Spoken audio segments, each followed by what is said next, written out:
Welcome to the Know Your Legacy podcast. I'm your host, Xpill Basanya, and today's guest is Robbe Richman.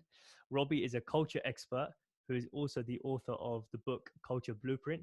He helped spread the legendary culture at Zappos by helping to co-create the training program Zappos Insights. But more recently, he's created a company called the Xpill, which has taken the blue pill and the red pill to create a purple pill that will send non-believers down a transformative path. So, Robbe, it's a pleasure having you on today. Thank you. It's a pleasure to be here. No problem at all. So I want to start with something that interests me quite personally, actually, is the whole Xpill company that you've started. I know I watched some of the talks that you did on Mind Valley and the sort of story behind that, but what's one of the most sort of transformative experiences you've seen someone have? I saw a woman who said she wanted to feel the love of her husband again, that like she did when they first met. And she swallowed the pill for that, immediately started just crying and bawling, and said she had just these butterflies in her stomach of the feelings when she first met her husband. Wow. Yeah, that's Yeah. that's powerful. I think everything comes eventually, if we talk about a subject long enough, it always comes back down to the issue being the fact that the person doesn't feel loved enough, right? Or would you say Well, it comes down to two things usually. Usually comes down to love or freedom. So love, it usually comes down to, which I would call acceptance and appreciation, just complete acceptance, complete appreciation. And that often goes back to self-love. Do you completely accept and appreciate yourself? So that's one thing it always goes down to. The other one is freedom. People are always looking to get free from something, to get more money, to feel that like they're free. And then I thought about what's the ultimate freedom. And I think it's really the freedom to be yourself and freedom to express yourself, because we can kind of keep ourselves in cages ourselves. So it's this idea, both with love, where you look externally to love, and freedom, where you look to get away from a job or something. But the process with the Xpill to really come back to those two things of, can you totally accept and appreciate yourself? And are you totally free in terms of expressing who you really are? Yeah, and what did you, so from what you've just said, then what did you think for yourself was the issues that you were trying to sort of resolve? Because I know in Both of those. both mixed together, right? Yeah. So yeah, how did that play out for you then? It's been a wild ride. I mean, it's been up and down, because, well, I only after years of experimenting have I gotten down to those two discoveries.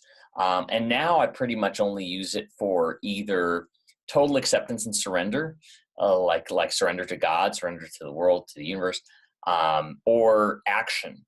So it's surrender or action. Action being like, I want to write this chapter of a book, and I take it for that. It took a while. It took a lot of different experiments. And the interesting thing about it is, it was well described to me when somebody said there's a difference between a wish and a miracle.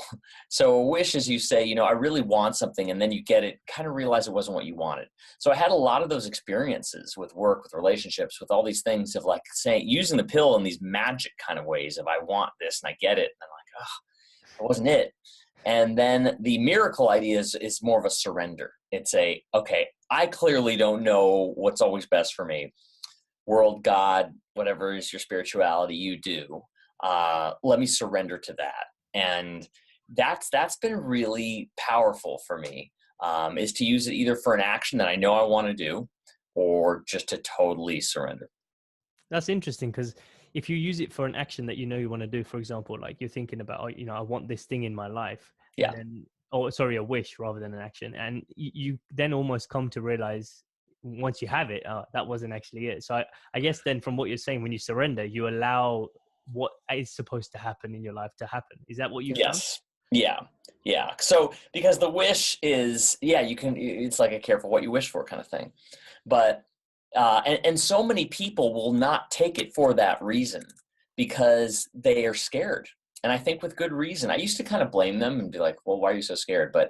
But now, after all these experiences, I realize it's true. And that it in a lot of ways comes down to the surrender prayer from the serenity prayer from 12-step, which states that, God, please give me the serenity to accept what I can't change, and the courage to change what I can. So surrender and action, like those are the two modes. And so I find those to be the best uses for it. Either surrender, like just 2 days ago, I was feeling so much nervousness around everything I had to do. And I just took one of the Xpills for surrender. And it was like taking a Xanax or a, Valium. It was crazy just how much everything just settled in. Yeah, it's interesting because from everything that you've said, and then also some of the other people who may have taken it, Hmm. they almost find the experience happen instantaneously. Like you said about that Yeah. woman, that she starts crying instantly. Why do you think that is? Like, why do we have to swallow something for us to feel like it's real, rather than her realizing it and crying just because she's thinking about it? Yeah, great question. Two reasons for that. One is the we're communicating with our unconscious mind, and the unconscious mind communicates in symbols. It doesn't so much communicate in language. Like when you have a dream, you dream in these symbolic ways. It doesn't say on the nose exactly what it is. So just saying language doesn't tend to work, whereas a symbol or an archetype of the pill indicates change. Your mind knows that when it takes the pill, there's a change in the body. And the other is that I can say something, but I can take it back. But you can't take a pill back. You're on the ride. You swallowed it. So it's very much this declaration of I'm strapped in and I'm on. Whereas if you just say something, you can easily take it back. Yeah, yeah, because I think so many people, when they say something, they end up inside, even though they've said it inside, they feel like they're still on the fence about it. They don't know whether Right. they should. It's like Right. one foot in, 1 foot out. But once you've Totally. swallowed the pill, you don't swallow half the pill and leave half No. the table. You swallow Yeah, the whole thing. So exactly. no, that makes sense. So just for the people that don't really know how you actually got to this point of actually creating that sort of company, what was the thought process or the experience that you had behind it before coming to a point where you felt like you made this into a sort of full-blown company? Yeah, it was really just experimentation and play. I went to Burning Man, and I really have this idea. I was a film student, and I really love taking movies and seeing if they can be real. And I took red Tic Tacs, put them in prescription pill bottles, took them out to Burning Man, and then gave them to people, saying it's the red pill from the Matrix, and it'll wake you up to your reality. And that created a lot of fun experiences and conversations. And then I didn't quite think it was real till I heard back from a psychologist 2 weeks after Burning Man who said, "Hey, do you have any more of those pills? Like the red Tic Tacs in bottles?" "Yeah, why? I can send you them." And she said, "Because I'm a psychologist and I've been using them with my patients and they're having breakthroughs that I haven't been able to get them to until now." And so that's when I realized it was real. And I started doing a ton of experimenting with people on just meeting with them about their goals and seeing what they wanted and taking what started as an hour and a half long coaching process and reduced it down to 10 minutes and created this thing called the Xpill activation, where we really, really zero in on what somebody wants and why and the emotions behind it and taking the pill. And since then, I've went from red Tic Tacs, cinnamon Tic Tacs, to using red vitamins, to actually creating pills that are purple. Like you said, the combination of blue and red, of why not take both? Like Ken Wilber said when he watched the Matrix, why not take both? Why not, wake up and have an enlightening experience and still be in this world, in this reality that we're surrounded by? Exactly. It's an amazing concept, and I'm curious to know, and I'm sure the listeners are as well. If one of these people that you do meet up with, one of your clients or one of your friends who's asking your advice, what would you tell them if they were seeking clarity within that 10-minute frame? What does that sort of conversation look like for someone who's seeking a bit more clarity? Yeah, it usually goes one of two directions, either from a feeling or from something that you want. So let's say you want a girlfriend or boyfriend, right? So then it says, okay, we're really zeroing in on why and what's the feeling behind it, and also what is your life going to look like? So we use the tools of imagination, of emotion, and oftentimes, because it sounds just like, oh, that's just basic coaching. It's very different when you're facing a pill. When I put that pill in front of you and say in 10 minutes you're going to decide whether you take this or not, the stakes are high, especially if people are watching. And sometimes I'll literally just start with, "Hey, how you doing?" And tears will start coming down just immediately, because it's a big moment and they know that something big is about to happen with that commitment to the pill. So asking questions like, even just, "What are you feeling?" And sometimes it's something comes up, like this tension in their body, this feeling, and we just have to wait and let that clear, that resistance that's coming up in the body, or that the trauma or whatever that is that's blocking it. And so we ask questions around, what's the feeling, and and and so anybody who's learned how to do this, the Xpill activation, there are certain tools with it. So for example, another is, what's the movie scene? Because I really got this from a movie scene. If it's specific, what's the feeling you want? If it's a feeling of happiness, what's the movie scene that we would see you happy? If it's you getting $1 million, what's that going to change in terms of who you are and how you feel and what that can create for you? And keeping eye contact is really key. It really keeps somebody focused rather than going off on a lot of different stories.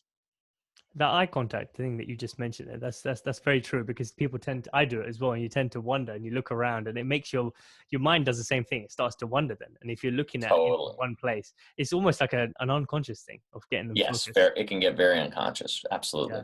Yeah, no, that makes sense. Have you ever found the Xpill not to work on someone?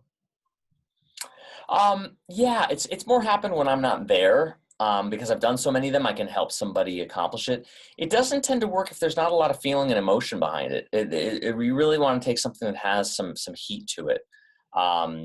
If you don't want it to work, I think it won't work. Usually, if you don't believe it will work, you won't even take it. You just won't even do it. Somebody, if they come to me and say, I don't believe it, but they're still willing to take it, it often will work, because that willingness is, part of them believes it can work. Otherwise, they wouldn't do it. Yeah, of course. No, that makes sense. Is there anything that surprised you about a request that someone's had to think, oh, I want to take the Xpill for this reason? You're like, huh? I don't know how I feel about that. Should you really be doing that? Yeah, it happens a lot, actually. But I say to people, it's their pill. And it's really interesting how it works. Like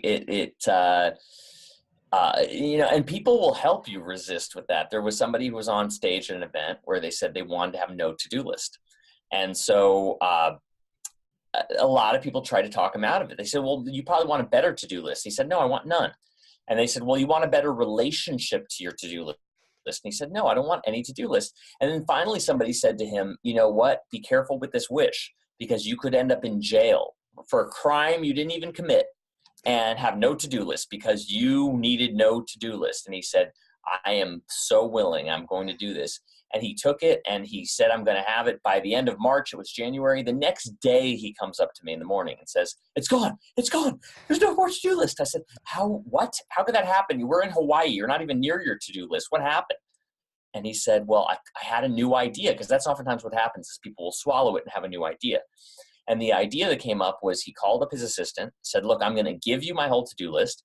Do whatever you can. Anything you need me to do, put on my schedule for that day, and I'll only see my schedule. And all I have is a daily schedule that I only see every day. And now my to-do list is gone. And I was like, awesome. Congrats. That's fantastic. Wow. It sounds so simple, doesn't it? When you think back to it, like, yeah, you could have thought of that, but then it's like you needed a trigger. It needed a trigger so bad, because his assistant's response was, I've been waiting so long for you to say this. Wow. Yeah. So the answer is almost always staring you in the face, but you just need something to push you in the right direction, I guess. Yeah. No, that makes sense. So just taking it back a little bit, before you started this company, before all of this and your Burning Man experiences, what were you doing then? Was your full focus just Zappos? Yeah, I was at Zappos as a culture strategist and managing Zappos Insights program there when it all started. Yeah. Okay. And how did you get into that, for those who don't know how you actually, ended up there? Yeah, I actually was, I sent Tony Hsieh, the CEO, a book that I was marketing called Tribal Leadership that my friend Dave Logan wrote, and he loved it, invited us over to speak about tribal leadership, and we did, and Tony and I became friends, and Tony shared his vision for creating a product out of culture.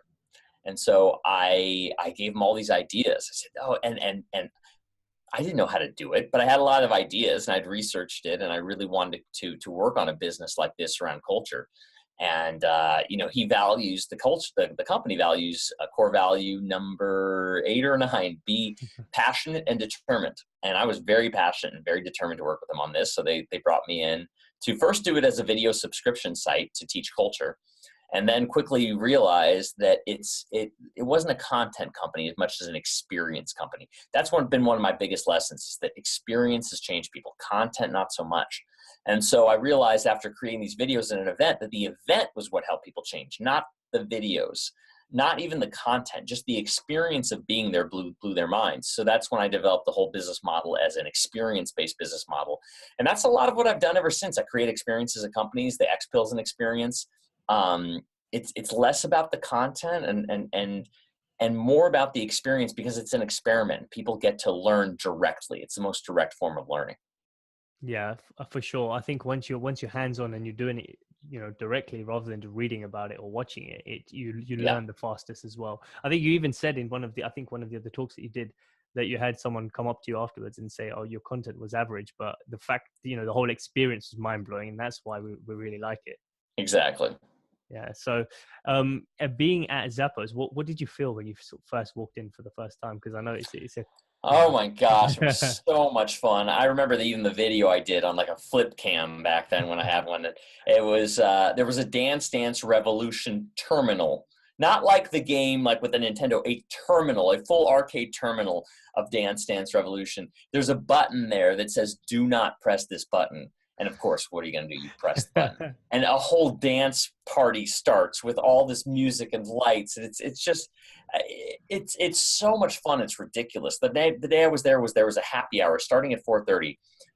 Corporate happy hour would be the quotation marks on it, because it was better than most parties I've ever been to. It was like drinks flowing, food. There was karaoke. There was just all this at 5 p.m. on a Wednesday. And it felt like going back to college. It just blew me away, and people are blown away that it's not just a party, right? Because it's delivering number one in customer service according to American Express's customers, 90% NPS score, which is unheard of. So this high performance was being delivered by people who were just having a blast, and that kind of culture I wanted to be in. I wanted to work there. I wanted to. But very specifically I wanted to work in company culture with a business model that could be leveraged. And we really took Tony's idea for the initial business and scaled it into nearly 8 figures by the time I left there. Wow. Yeah, that's a big scale, big 10x. Mm-hmm. What you obviously seen the behind the scenes side of the company. I mean, the insider look to what the culture was about. What made it so good? Definitely, I think the recruiting engine was really the heart of it, because so much time and energy was put into making sure that anybody who really walked through that door and had a Zappos ID was somebody who is an awesome person who loves to be of service. And it's a slow to hire process, and it's a difficult process, and 1% of people get in. But once you're in the door with 1,500 people who are really happy, who are very expressive of their personalities and are highly service oriented. I mean, imagine that you're around really fun, awesome people who love to be of help, who are expressing themselves. It's just a massively awesome environment, to the point where we'd have these guests coming through. This guy I remember came through from New York, and he said, "What's going on here? I'm really nice. I'm not nice." And that's the effect that it has when you're around 1,500 nice people. Like you become them. So people didn't want to leave. When they visited, they just like, "We don't want to leave." They just kept staying. And that's when now 30,000 people a year come on to tour, and just to be a part of that feeling. Yeah, I can imagine. How do you think that changed you after being there for so long? It's a good question. Um, it's a really good question. I don't know how it changed me. It definitely was one of the greatest experiences of my life, of taking ideas and making them into reality, of working with amazingly great people. I mean, I think the way it really changed me was it launched my entire career in a way, because that's a big change. Because I took all my notes from everything I saw and all these companies going through. I wrote a book. It launched me into my speaking career. They put me on stage a lot, so I got to develop as a speaker. So it pretty much changed my entire professional career. Yeah, just Now change that I it. think of it. Yeah, just change the trajectory of where you're going. Nice. Totally. But yeah, so were you actually working on company cultures prior to that as well, or what was it? I had gone to Georgetown's leadership coaching school, which came out of their organizational development school. And because they realized that if you change the leader, you can change the whole company. And I kept trying so hard to get a job in organizational development. Nobody would hire me. Nobody really wanted entertainment. I had no experience doing it. And if it wasn't for Dave Logan, the author of Tribal Leadership, he and I went to coaching school together. We were kind of just two jokesters who became good friends there. And he hired me to market his book because I've changed careers like every 4 years or so. And so I have this knack for just kind of interesting ideas and marketing ideas. And Dave trusted me, thankfully. And I threw a lot of stuff up against the wall, and certain things really stuck, especially the Zappos connection. Actually, what I did was I proposed that Zappos sponsor the audiobook, and they sponsored the production. I produced the audiobook for Dave and John King and Haley Fisher Wright, the authors. And then it was Zappos.com presented the audiobook, and they blasted it out to their database, their customer database. So it was these kind of innovative things that I thought of for them. And that was I didn't even really have organizational development experience, but Tony saw that I could take an idea and make it happen like I did with the audiobook. He saw that I was really passionate about creating this business model. I'm told I'm very intelligent. It's, I don't know if I just come off that way, but sometimes I wonder, because the whole plan I presented them with, I was like, we're going to do this, this, this, and this. By the time I got in there 2 weeks later, I tossed the plan. I mean, it was out the window. And I think, they could tell that I thought well enough to plan something and figure it out. And I think that's what a lot of job interviews are like, because it's not so much can you do the job, it's how well do you think and how well do you communicate. I would much rather have somebody who's a good learner, thinks well, and communicates well, than somebody who's locked into a certain skill set. And I think they noticed that about me and trusted me with figuring it out. Yeah, definitely. And I think what you said there about the intangible skills being the most important in your eyes. I think that's in this day and age, because the world is moving so quickly, if you can have someone who can mold and adapt really quickly to a certain scenario, those are the people that will sort of come out on top rather than being left behind just because they have tunnel vision in a certain way. Totally. So the skills that you've obviously said that stand out to you, it seems like you've encapsulated them yourself, and that's one of the reasons that Tony brought you on. How have you seen that play out in your life outside of Zappos? Oh, geez. I mean, like resourcefulness is one of my key traits. I actually wrote a short book called How to Create Your New Career, because I realized I created most jobs that I've had that weren't there before. So resourcefulness is huge. And I keep creating different jobs for myself. And I think that, one of the things I've realized through the years is how amazing, how much you can get simply by asking for it. Like one of the things I learned at Zappos, I went in with my superior there who's guiding me, Aaron Magnus, and we went into a meeting with Tony. And we had a project we were working on that we wanted Tony's support for him to give us, some of his presence on. And we asked for the 1, 2, and 3, and he said, yes, yes, and yes. And I was like, yes, we got it. And we walked out of that meeting. I was like, we got it. And Aaron goes, no, that wasn't good. It's like, what are you talking about? We got all we asked for. He's like, exactly. We got everything we asked for. What did we leave on the table? And I was like, oh, if you don't get a no, then you don't know how much more you could have gotten. And that's one of several lessons where I've realized that, like, you can get a lot just by asking for it.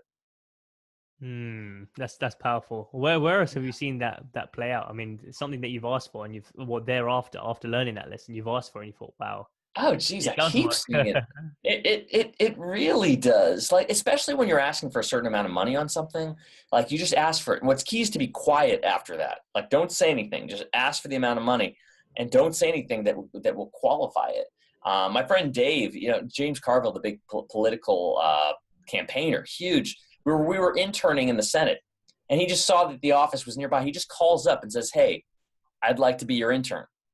And he just goes over there. James Carville brings him in as an intern. All he did was ask. And I think so many people just don't think they can do that. If you especially with mentors or roles that you want or money that you want, I think asking with confidence is absolutely key. It's amazing how even animals can smell fear and smell if there's a lack of confidence. You got to be really confident when you ask. But I think it even applies to everything like dating. If you say, hey, what are you doing Saturday? I got this cool restaurant, right? Versus if you're kind of timidly asking or waiting for something, it doesn't work so well. But confidently asking for something, it's incredible how much can happen. It definitely does. And I've realized that as well, because my day job's in recruitment. And so obviously, a lot of what I do is communication. Even in the conversations we have, like I'm having with you and with other guests that I've had on. But it sounds so simple when you say it. You just ask But what do you think stops us from doing that? Because we do ask, but we do it in our head most of the time. I want to ask this, but then you start getting thoughts about what will people say, or what if he says no, or maybe I should say it this way. Like, what is it you think stopping us? Oh, it's absolutely fear of rejection. It's total fear of rejection. So I've even heard people talking about exercises that you do just to practice that. So one of them is you go up to Starbucks and just say, hey, can I get a discount? And they're going to say no, but then you ask for a discount, they say no. You're like, I didn't die. Nothing happened. Whoa. Right. So like some people actually practice in that way, is just asking for things. But another part of asking for things is being really clear on what you want. Like, so when I got the job, was that some people in their resume, they say like looking to be a project manager, right? I had specifically was like looking to work for a high culture brand, creating a sustainable business model for information experiences. I was like designing the exact role. I was very specific about what I want. I want to work with a big brand with great culture, and I want to develop a sustainable business model for them. And it's just like, so I think being really specific and knowing what you want. And then through the negotiation, I was like, I got paid for this. And I said, you know what, it would be better if I'm there. Will you pay for housing for me for 3 months as I learn to do this? They're like, yeah. I asked for one amount of money, and then I said, I think I need more. And I asked for that. And so it's been, granted, I've had some lessons in this too. I've definitely done stuff for not a lot of money, and I've felt resentful and angry. And I've realized it's just too painful. It hurts me. It hurts the client. So just sitting with these kind of things and saying, okay, what do I really need? Because if you know you really need it, then you don't hesitate. It's just, this is simple. It's just what I need. It's just what I want. And I think what's hard for people that I find, especially with the Xpill stuff as well, is that a lot of people don't know what they want. And a lot of people are actually even afraid of what they want, because it's like, oh, but what if I've had experiences where I get what I want and then it wasn't what I wanted. So maybe I shouldn't get what I want. And what if I want something else? And what if I choose something, but then I figure out I want something better later? There's so many choices we can make now that it's sometimes people are even having trouble figuring that out. And the interesting thing I found with that is there's no way to know except for doing it. Like I oftentimes coach people on how to get a job, and they'll say, I don't know if I want to work at the Spain company. I don't know if it's going to be like right for me. And I'll say, did you get a job offer? And they're like, no. I said, until you get a job, it's not a question. There is no problem. You are lucky if you have this problem you think you have. So let's try to get you this problem. Let's get you the problem, and then you decide. But so many people are thinking about it before they even have the problem to figure out.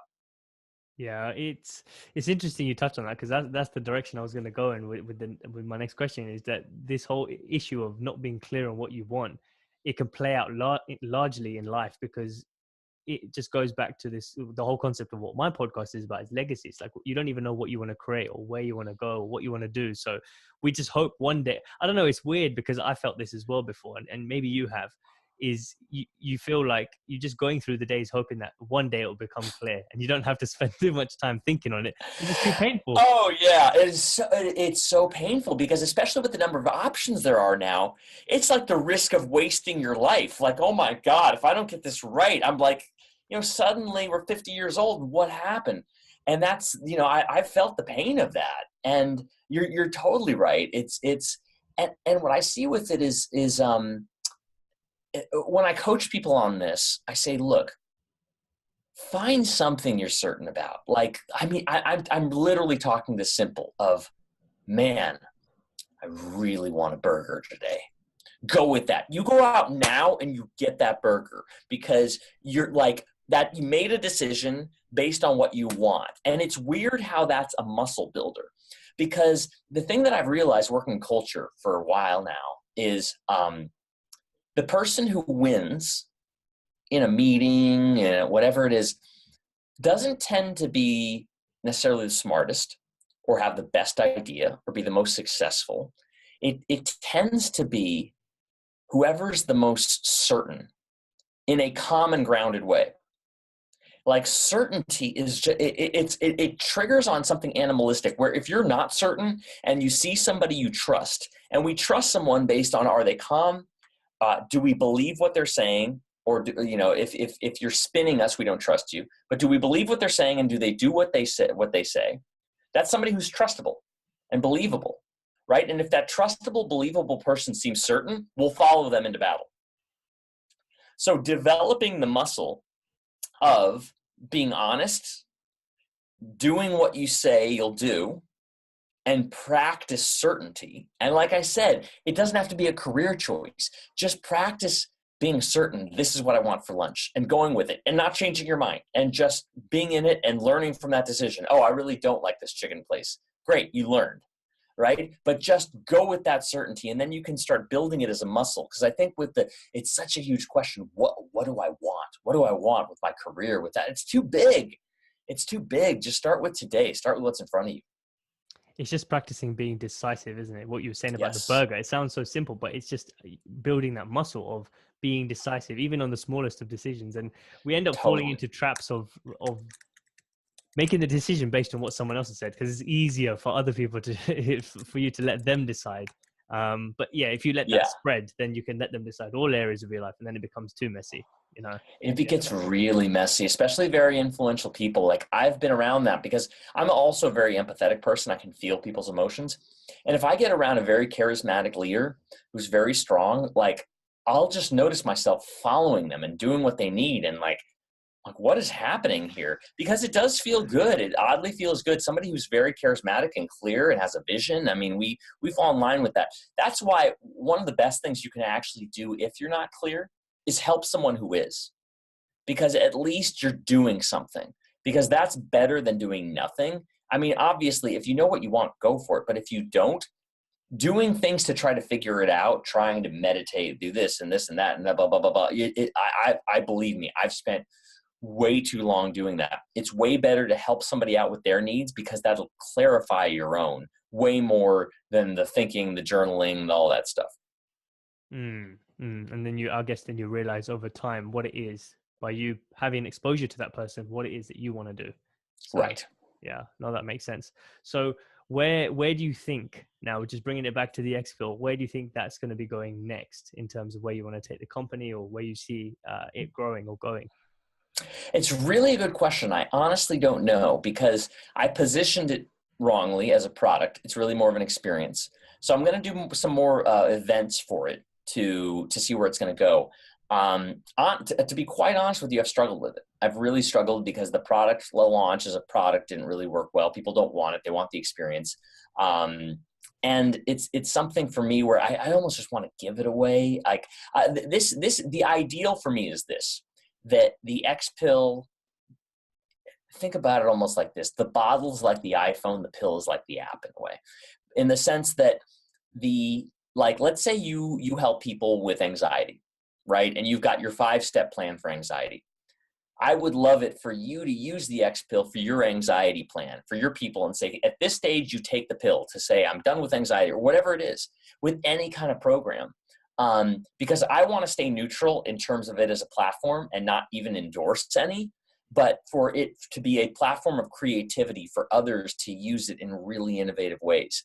And the only way I really like using it is it is surrender and action. Like, those are the two that I see working really well. So I'd love other people to use it for all their causes. I'd love therapists to use it. I'd love coaches to use it. I love people who have programs.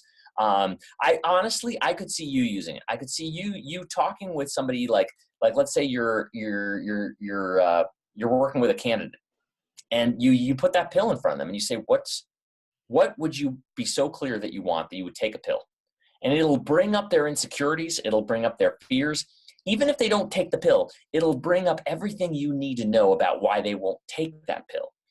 And it'll bring up everything you need to know in terms of what's the clarity that they're missing.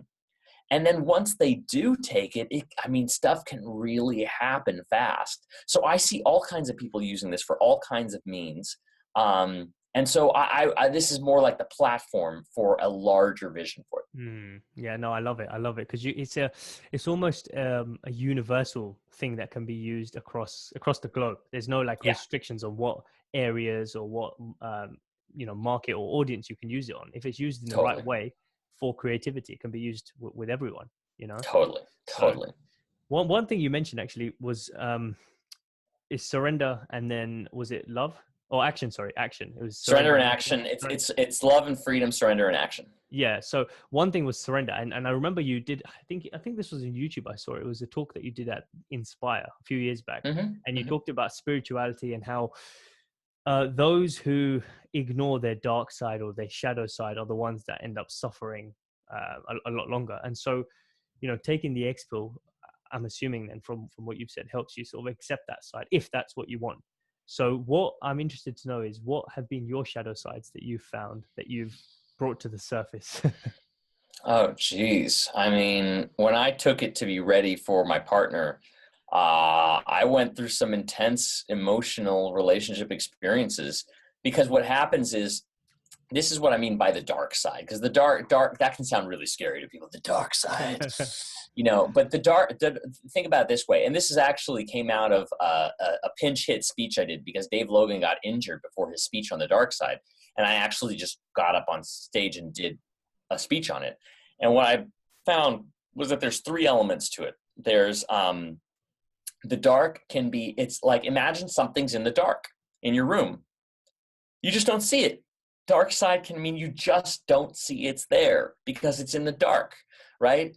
Another can be when we put something in the dark, when you're like, I don't want to deal with this, I'm going to put that in the closet.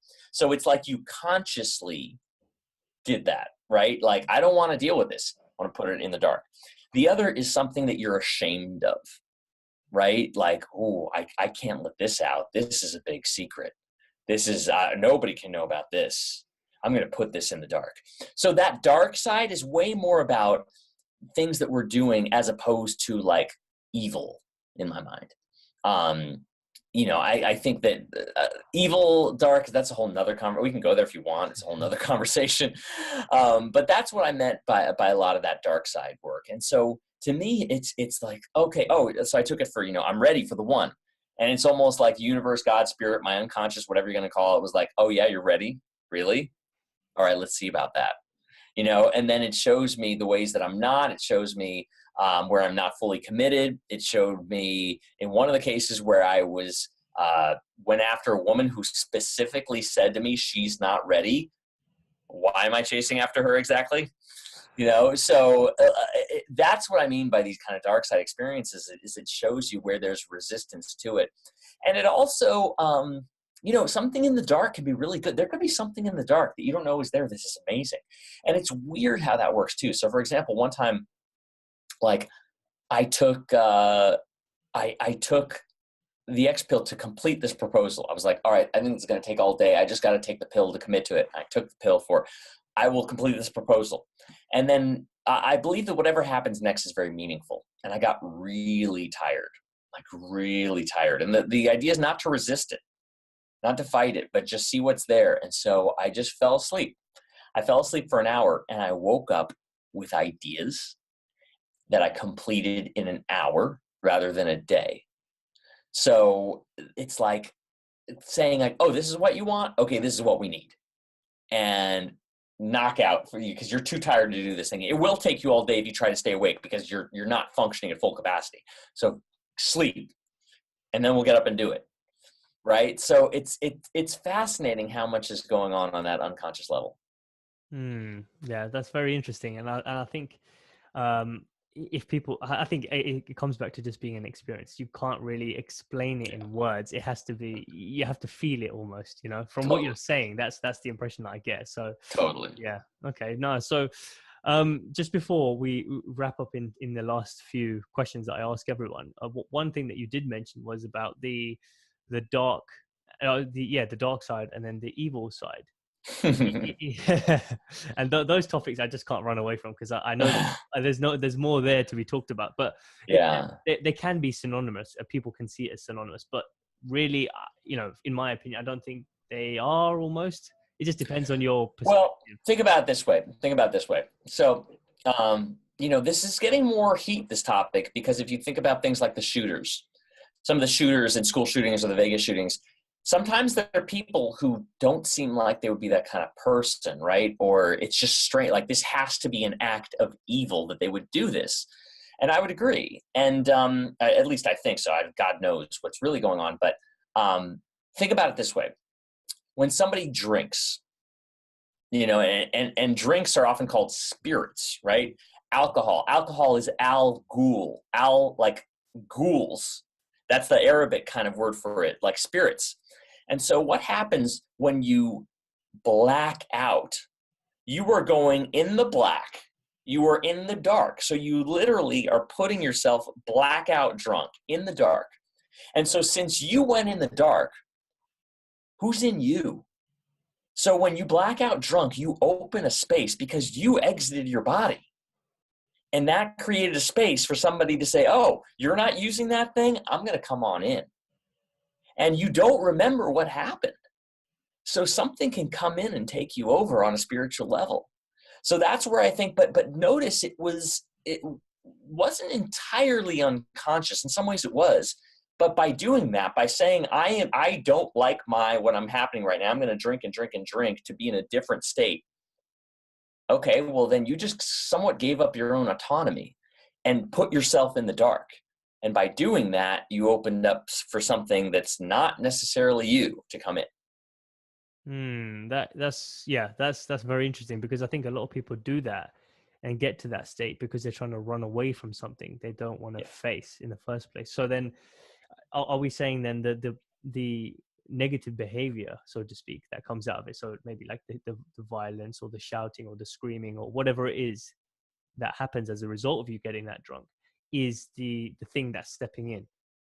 Yeah, it can be. I mean, that's one theory. And is that the shadow self that we need to reconciliate with to become whole again? Yeah, I mean, it really begs the question of what are you doing and why, and why what's so not good right now that you would do that. And not only do it, because it's one thing to have a drink, right? It's another thing to get blackout drunk. It's I think with a lot of things too, it's also about where are we kidding ourselves? So for example, I just heard this podcast with Joe Rogan and Steven Tyler, and he was talking about how he was using, and Joe Rogan was asking, okay, well, why don't you want to do that anymore? And he said, well, there's enough of, I get kicked out of the band, my wife leaves me, my kids won't talk to me. It's like, it's clear that there's a real downside to this. And now when I drink, I don't have that. But I do get a headache often. And that's my thing. Like, it's not, I don't have to be in a whole program for this. I just don't like getting the headache. So, but it usually in my experience will signal something to say, hey, look, this isn't working for you.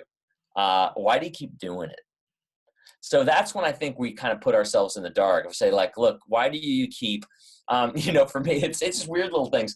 If I eat half a chocolate bar, it's not good. It's like, it feels good in the moment, but like I get all this acid in my body. It's weird. And I love chocolate. And I think that, I don't know why I'm going off the rails like this, but it's kind of like, where are you shitting yourself? Where are you, like, doing something for short-term value when you know the long-term is not going to hold up for you?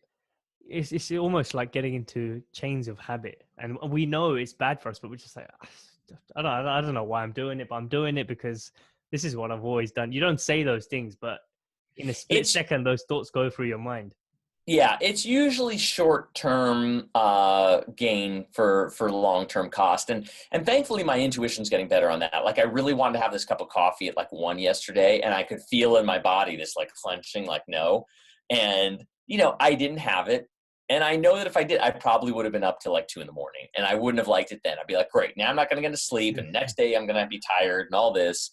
So oftentimes our body has some intuition around these things as well. Yeah, I completely agree on that, because I've become more and more aware of that over time, and it does guide you in certain ways if you're there to listen. And there's a quote by Rumi that I really like about that, and says I can't remember exactly what it says. There's a voice inside us if we just listen. Oh, sorry, there's a voice that doesn't use language. Listen, and it's very true, because you can only get that if you're willing to spend a little bit of time by yourself and just to feel the body you're in, because this is a vehicle. This is not you. This is a vehicle Right. and it works in certain ways. And unless you take the time to understand what ways they are, you'll just always be running away on, and keeping yourself busy in activities. Totally. So Totally. yeah, amazing. So, right. So let me get into the final few questions. Yeah. The first thing is, with, all the experiences you've been through, everything we've just discussed, is there anything now with the knowledge you have that you tell the 18-year-old Robbie different to what you know now? Oh gosh. Yeah. Oh my God. I don't know where to start. 18-year-old, I would definitely tell him, because it's interesting, the 18 to 22 thought he knew absolutely everything, and then 23, 24 realized, like, wait, what the heck is going on? So with the 18-year-old, I would really tell him just to chillax and have a little more fun and just, like, be present, because the 18-year-old me went and, like, launched several businesses in college and did a newspaper and was up till 3 a.m. working, and I would tell them, look, just enjoy the college experience. You're going to have time to do all kinds of other things later. Yeah, exactly. And I think looking back, when you're at that age, you do feel like, you could take over the world and everything. Right? It's just, Absolutely. and then you realize, actually, I don't know anything. And that's when you begin to learn really Right. what you're supposed to do. So, Totally. but yeah, so, all right. The second thing is, if there's anything you could write in a sentence, just a phrase or a paragraph to put in a time capsule for generations to come to read, and then all they could read from you is that one thing that you've written down, what would that be? Wow. Generations. Mm.